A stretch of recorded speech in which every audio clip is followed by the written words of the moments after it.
Hi folks, a fair bit I want to cover off, but I want to start with the most important matter, the commencement of Domestic and Family Violence Awareness Month. It's a really important issue for the LGAQ, and I have done a separate video on that matter, but I implore you all to think about how you can improve people's feeling of safety in their homes and in your community. On the broader policy front, I'm not going to be talking about COVID-19 or the battle plan.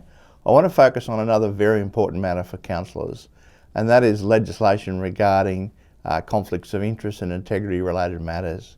The newer members won't be aware that there currently is legislation before the Parliament, the so-called trad bills, that deal with the worst excesses of the legislation that you currently operate under, and that is you having to prove a reverse onus of proof, to prove that you were innocent and that you did not have intent to commit what are relatively straightforward offences in relation to record keeping and the like.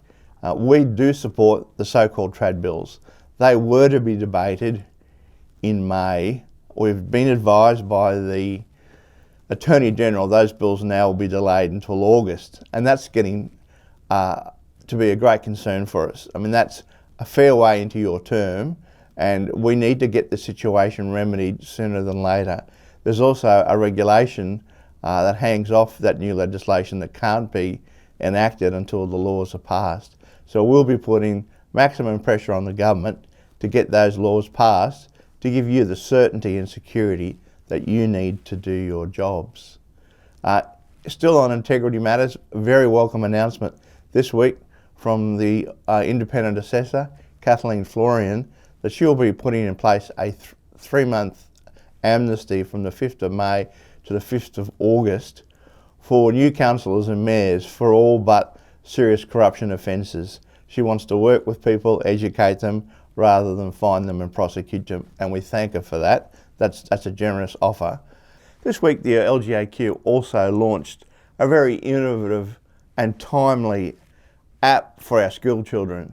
It's a free app and it's called Better Communities. You can download it from the Apple or Android app stores. As I say, it's free, and we've got a competition to see which student can design the best community. It's a community building or a town planning type of software, but it's very intuitive. It enables young people to really think about their communities. It's got budgets attached to it, so it's just not simply drawing the most imaginative place you can think of, but given everyone's, or so many of our students are still at home, this is a great opportunity. We're running a competition such that the best primary school student and the best high school student will each receive $2,500.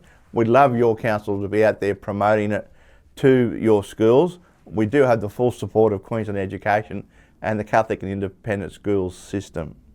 Finally, for those of you that haven't sent us your battle plan shovel-ready projects, there's still time. Get those off to us so that can be included in our discussions with the state government. Thanks very much.